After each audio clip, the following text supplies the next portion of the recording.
Hey guys, welcome back to Vertical Momentum. I am your host, Richard Kaufman, also known as the Comeback Coach. Guy, this is going to be an amazing episode.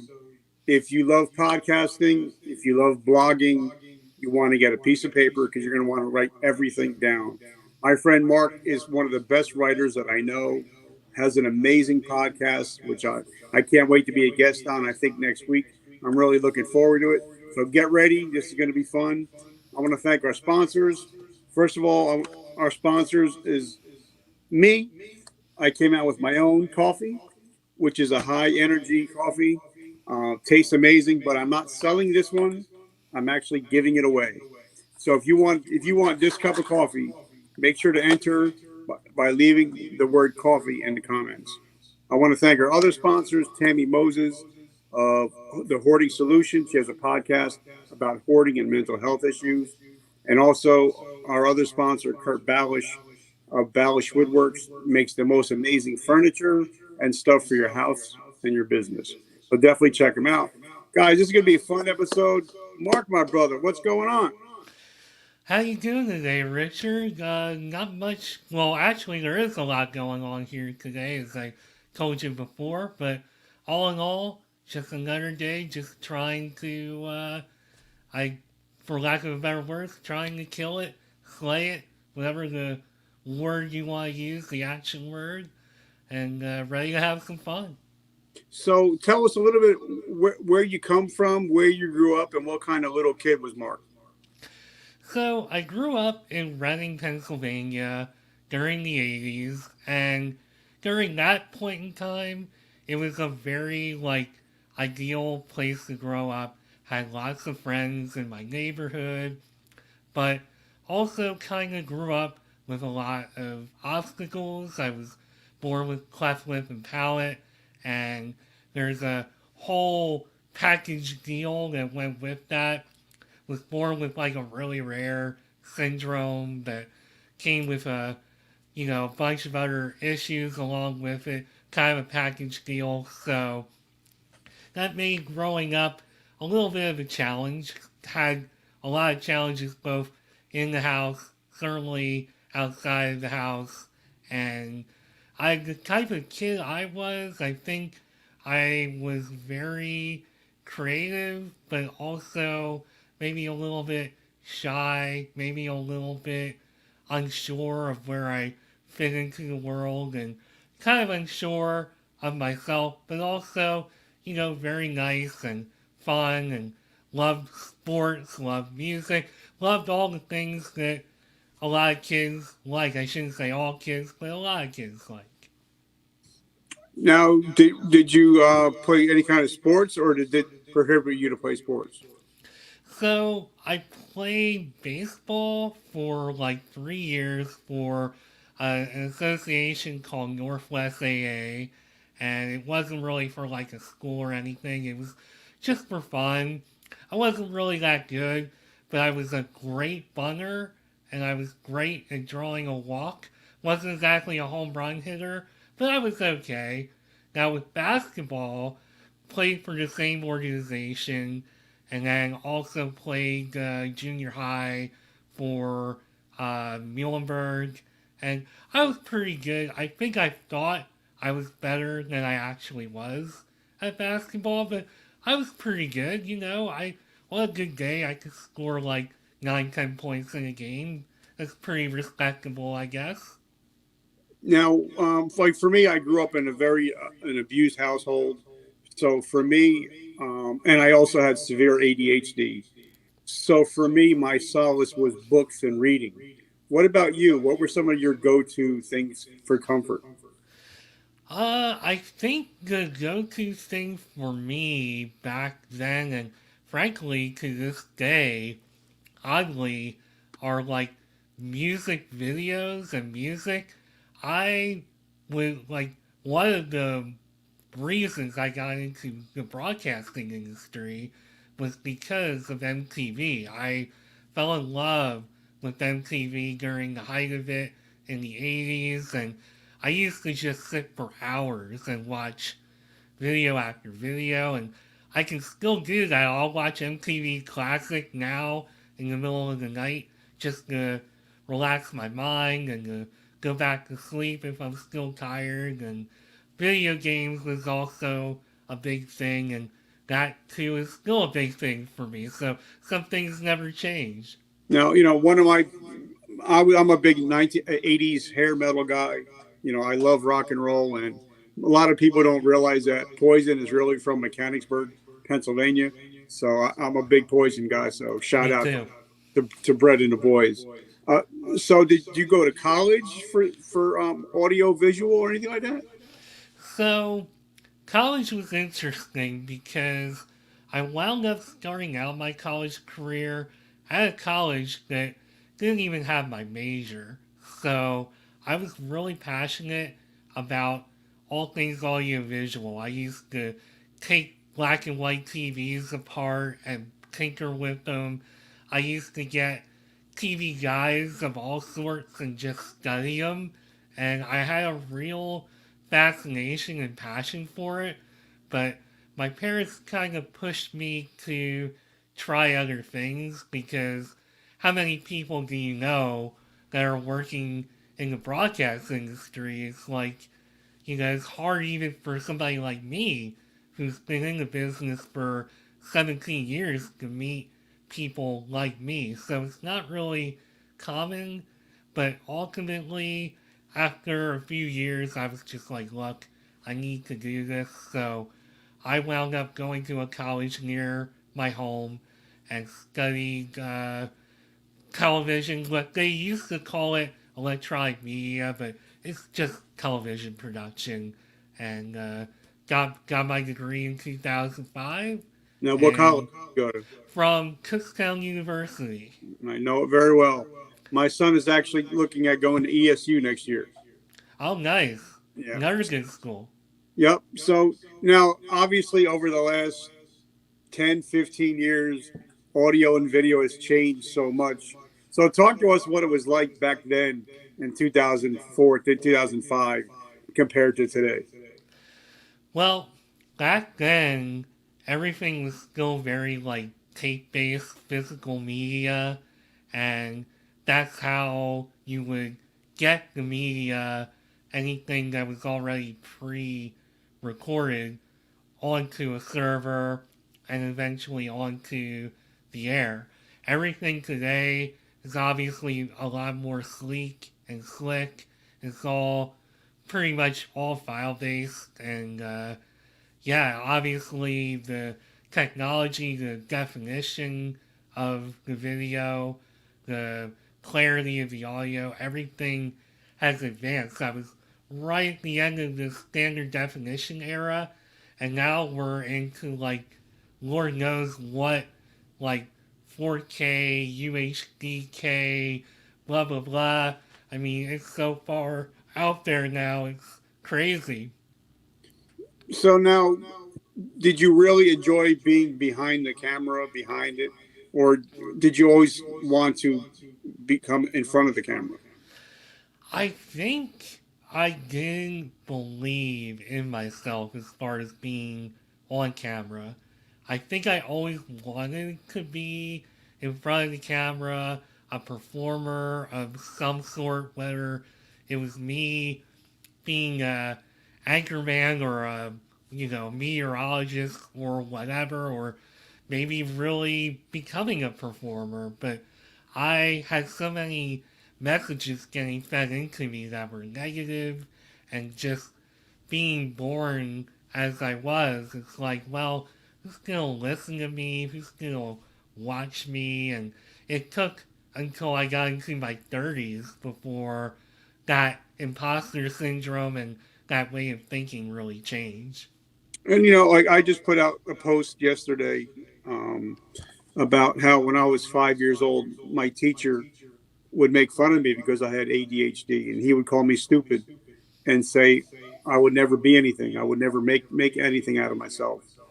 And here I am, I'm 53, a two-time Amazon best-selling author, top podcaster, with over 250,000 downloads, and and I host my own show where I can have people like you come on. So if I would have listened to what he said, I would never became the person that I am. So please talk about overcoming imposter syndrome. So I think the way that I got over imposter syndrome is basically, so there came a point where I went to therapy and that helped a lot. But I also think that relating my, like, where I'm at in life to where people thought I might wind up really kind of helped me to say, wait a minute, you know, I think a lot of these messages that were put into my head might not have been right. And I think all of that self belief that I had in myself is actually starting to pay off. And I think as I had success, like getting promoted in my field, landing a high profile job in my field, really proved a lot to myself. And then as I transitioned a little more, I went from being a little more of a guy trying to climb the corporate ladder to where I'm at today, where I'm contracting and also making time for this online world. And as I've met people from away from where I grew up and just people looking at who I am today and basing their opinion on who I am today and getting positive reinforcement about, hey, you're a good speaker, you're a good writer, you should consider doing a podcast, should consider making video content. That kind of encouragement really helped as well. And there was something about just getting into my 30s where, I took stock in my life and my way of thinking about myself and my life, it just all really changed. So it's a combination of all that stuff. Okay, so talk to us about, you said you had some high profile jobs. What were those jobs? Because I'm pretty amazing when I was reading your bio, some of the amazing opportunities that came into your life. Well, it's funny because when you work in places for a long time, you start to learn a few things. And one thing that I learned, there was a particular meeting where HR, and I'm basing this on people I probably haven't seen in like 10 years, but the one thing I learned is if you talk about this company, you gotta tell us and blah blah blah. So I try not to like name names. Yep, I get, If yep. you if you wanna know, you can certainly find me on LinkedIn and you can see, but uh, some I'll try to elaborate as much as I can. One of the jobs, a very like extremely well known satellite radio company, probably the best known. Another job, one of the major four networks. Like if you're from the 80s and before, you know exactly what that means. There's a top three and a top four. So I've worked for one of them, hoping for number two soon. And yeah, just a lot of, like a extremely high profile documentary, plus a billion other things. They're known for so many things I could probably take up all your time, but without really naming names, I don't know if I can, but Yep, I I get it. try not to. Yep. But they, it's definitely good opportunities. Now, like a lot of people don't realize when you start being around successful people, you could really start to learn if you just listen and pick up what they're saying. Because I believe that God gives you two ears and one mouth for a reason, so you can listen twice as much as you talk. So, were you able to glean a lot of things, learn a lot just by listening and by following and getting there early, staying there late, and putting in the extra work? Oh gosh, I learned so much from all the very intelligent people I've been fortunate enough to be around for so many years, so many different walks of life, so many different points of view, and to your point, working. So I worked for a company for 10 years, longest I've ever been anywhere. I mean, really, the longest I've ever lived anywhere, been anywhere. I was at this Excuse me. company. Bless you. Thank you. And and so what was I thinking there? So one thing that I learned, I went from one office to another one to try to pursue one path. I actually wound up going the management path. And the one thing that I learned from all of that, so the more that you did in a day, I would do quality control on TV shows. And it's like the more that you did, the better that would look for you. And I've always been pretty driven, but at that point, I was like, look, I really want to take the opportunity here. I see an opportunity to possibly get promoted. So I really put my head down and just grinded through work for several months and was at the top of the list for throughput every month and eventually got my wish to be promoted. And I think being in that type of environment and being encouraged to work that hard, where a situation where their values lined up with mine, that made a big difference. And that taught me a lot. I mean, I learned a lot from the individuals I worked with, and hard work, dedication, and creativity, open mindedness. These are all things I could probably take up another like 20 minutes on it, but those are all things that I really learned that I valued and really evolved my own skills and values through that. Now, like you, like myself, we've interviewed a lot of people, talked to a lot of great minds. And I just had a friend of mine, Manny Lopez, and his episode drops tomorrow. And he's interviewed Mr. Les Brown, Caleb Maddox, people, and Sharon Lecter. And I asked him, I said, what is the one thing that alpha males and alpha females have? And he gave me his answer.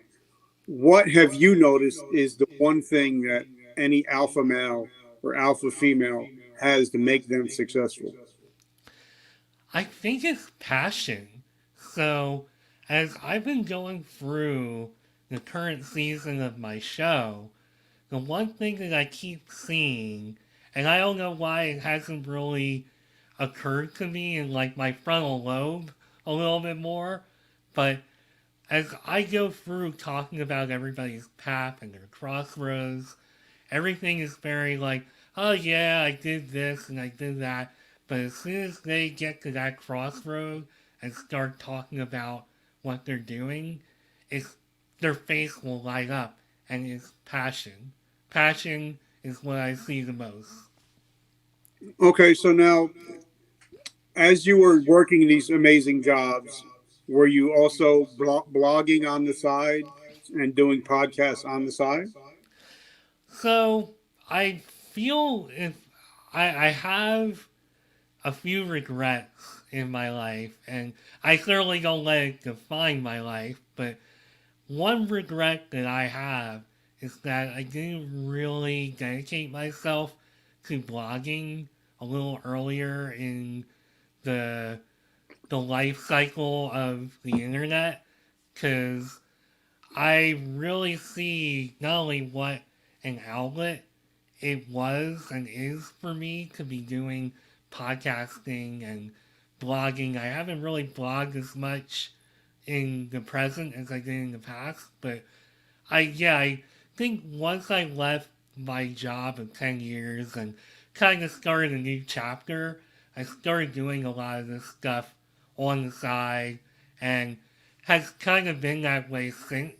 I think it's a little more front and center this year because of where I'm at with my life, but I'm always going to have that on the side and be working towards my goals. All right, so now, a lot of our listeners are veterans. A lot of them may only do 4 years, some of them do 20. But we all, no matter what age, we all retire out of the military one way or another. And a lot of times when we get out, we don't have a mission anymore. We don't have a paycheck, and we're kind of lost. So, what was it like leaving a job for 10 years? How do you reinvent yourself, and how do you reimagine your life? That is a great question because when I left my job, I left out of a management position, and in my mind, I was like, well, bada bing, bada boom, I'm just gonna put my resume out there. I'll get another management job and make that move, and that'll be it, and I'll just move on. It didn't work out that way at all. And I got to a point where I woke up and realized, okay, I'm very much valued at all these companies, but I'm valued for my experience, for the project management. Like, I guess I had to evaluate what I brought to the table and what companies valued in me. And I also had to think about the turning of the page and maybe because things were different and are different to this day, what would fulfill me? Because I found that life wasn't fulfilling to me. The job that I had before was very fulfilling. I had my own staff and had all these great projects, and poof, it's all gone. And now I have to find a new way to fulfill my soul and my heart. And I think what helped me was just saying, okay, just kind of evaluating my talent and saying, well, I like to write, so I'm going to create a blog. We'll see what happens, and I'll network with other bloggers. And really, it just kind of built from there. And it's led me to where I'm at today on your show and also hosting an episode of my show earlier. And things have just changed. So you just kind of evaluate your talent, just put the effort in, just have an idea, go for it, try it. Don't worry about failing or how you look. Just, worry about what you're learning, learn from those lessons, and just keep evolving and just continue to do what you can to fulfill what is in your soul. I love it. Now, let's talk about podcasting a little bit. I think we're on our like 410th episode or something stupid. Um, but I'm still evolving. I'm still learning. Like I had my friend John Lee Dumas on last month, and he gets 1 million downloads a month. He makes over 150,000 from his podcast a month, and he said one of the main reasons that he's successful because he knows who his avatar is. He says sometimes you have to go an inch wide but a mile deep. And I think when a lot of people when they start a podcast, they're trying to talk to everybody. But like Mr. Jim Rohn says, if you talk to everybody, you're talking to nobody. So talk to us about your thought process in starting a podcast and finding out who your niche is, who your avatar is. So, when I started my podcast, the one mistake I didn't want to make was just saying, okay, well, I have a podcast. It's called Mark My Words, and I'm just gonna have anybody and everybody on it and talk about whatever. And sure, that could be fun, but for me, being the driven individual that I am and wanting to really make a little more out of it and take it a little more seriously, I knew I had to have some kind of a niche and a focus. And for me, at that time, I felt that the best thing that I could do, the best niche that I could start off with as a podcaster was to bring on all the people who were inspiring me, which was entrepreneurs, and just wanted to hear their stories and hear about the crossroads, the fork in the road, and how they became what they are today. And that, for me, is how my podcast evolved and how I created it and how I really broke it down rather than just saying, well, I have a podcast and anybody and everything and anything is going to be a topic. So I wanted to avoid that, and I think I have. Yep, and I love your show. Like I said, since I knew you were going to be on, I've probably listened to every episode. So if your numbers are going up, it's because of me. I'm like, Thank um, you. but a lot of people when they start a podcast, or they don't start it because they think I don't have the right camera, I don't have the right microphone. But if you look at like some of my friend Gary Vaynerchuk, some of his most watched videos are like from a flip cam at a yard sale. It got like 10 million views. So talk to us about not getting bogged down into having the best camera, the best lighting, but putting out the best content. Well, I'll tell you what, this microphone that I'm talking into is being held up a little closer to my face thanks to the box that it came in. And that's what I'm using to get a better sound. So you don't necessarily have to go out and buy tons of stuff. What I have for this podcast, I have an old lamp to my left that gives me a little extra light. I use Zoom for free to do the episodes, although eventually I really like how you and some other people utilize StreamYard. I think eventually I want to step into that world a little bit more, but that's only really like a few bucks a month or a year.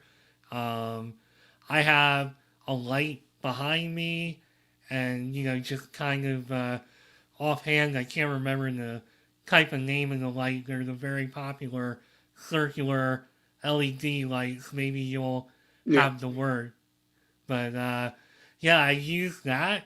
But really, if I could just like show you my setup, which I kind of can't because talking on a Mac, but it's yeah. a very primitive setup. Like I'm not using much, I'm not spending much, but I'm getting the most out of the resources I have. I always feel as if while video can be important, I think having good audio, especially if you're doing a podcast, is the most important thing.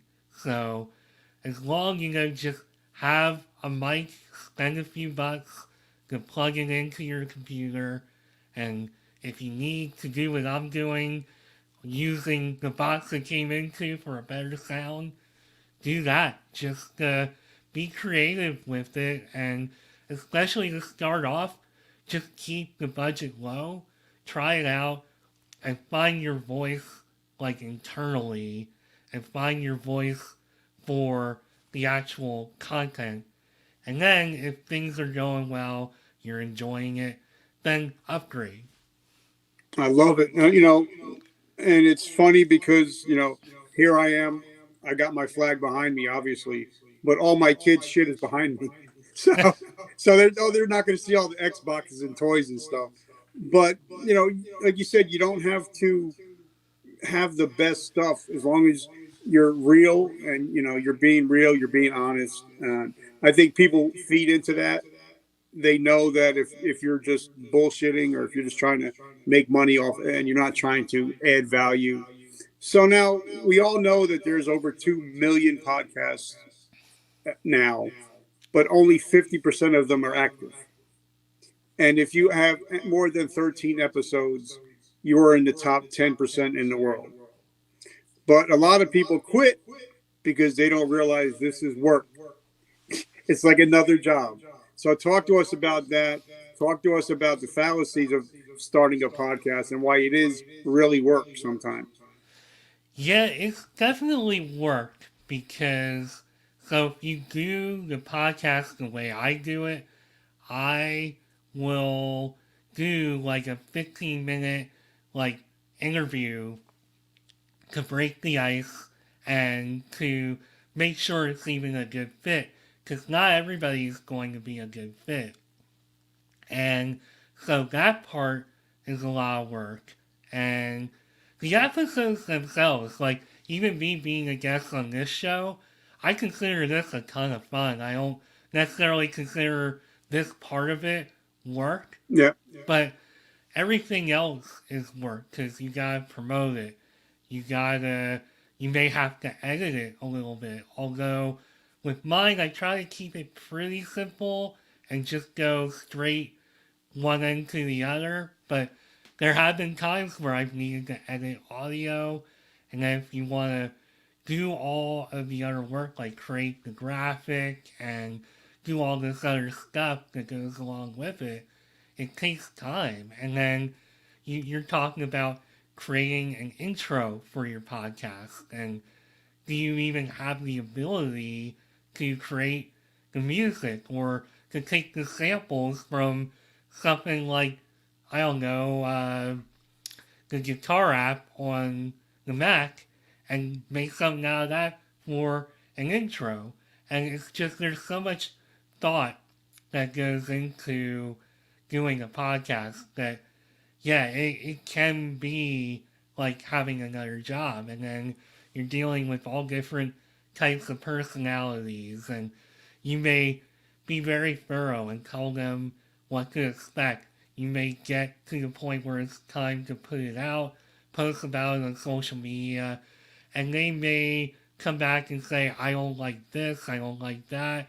You may even have to take an episode down, Yeah. and that is work. And it's not all fun and games. It can be fun, it can be extremely fulfilling, but it's also work. And I didn't even scrape the surface on all the other things that go into it. Kind of like, I don't know, the go buy me a coffee site or go fund me or whatever to try to maybe like get more funding for your show if that's something you want to do.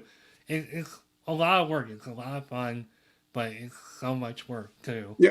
And one of the big questions I have, because I help people get their show started. That's something I do just out of the love of it. And one of the questions I get is, I'll have somebody on the show, and they won't promote their own episode. So what I started doing, and this is just a little bit of information for your listeners, before somebody comes on my booking page on Calendly, I'll ask them, "Are you willing to post your episode on their social media?" And they, 98% of the people will say yes. Some say no, and most of the times they'll share it anyway. But I think once you get somebody to agree to share it on their social media, they don't want to go against their word, so they're going to do what they say. Have you ever had any problems with anybody not wanting to share their own episode? It's interesting. I'll have some guests on who seem very engaged and very into the process, but once it's time for the episode to come out, I may get very little involvement. And they may even tell me, yeah, I'll definitely promote and you can count on me. But I almost feel like because there is so much work that goes into it, there is some time that can go by between the episode session and the release, that maybe some of that enthusiasm will go away, and it might not be through any fault of your own. It might just be maybe that person is all of a sudden involved in something really important and their focus is different. It could be a number of things. So to answer your question, yeah, it does happen. Okay, like I said, I once I started.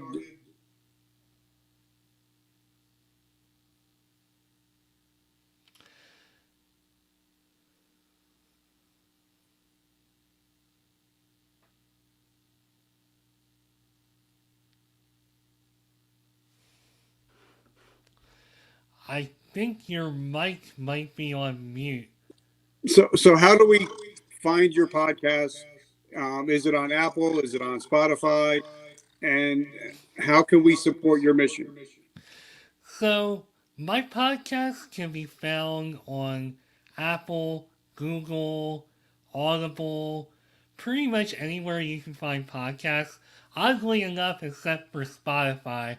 And that has nothing to do with anything like political going on or anything like that. I've had a problem with Spotify even before uh, all the political stuff has come up. So it has nothing to do with that. It's you know, I'm having an issue with that, and that's something I have to work out. But you can also find it at my YouTube page. I will post the video there as well. And yeah, come find me. You can also find me on social media. I'm on Instagram at markmyword6.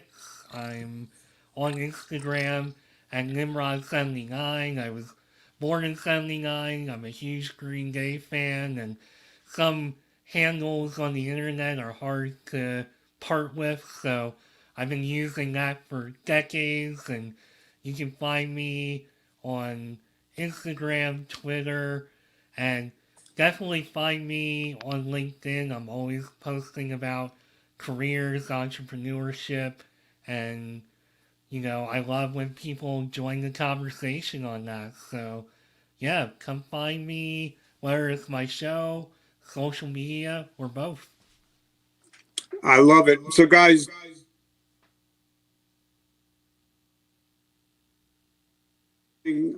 I can't wait to be on it. So definitely check it out. Mark My Words on Spotify, anywhere you get your podcasts.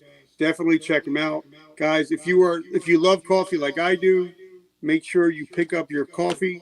If you want to win a free shipment of coffee to your house, make sure you check out the link below. Mark, thank you so much for everything, and I can't wait to see what you got coming up next. Well, thank you for having me on your show today. This was a lot of fun. It was awesome. Happy to talk about entrepreneurship. Happy to talk about building yourself up as a human being and reaching your full potential. And I can't wait to have you on my show. I'm sure it will be amazing, just like this. All right, guys, remember vertical momentum. The only way to go is but up. Catch you guys tomorrow.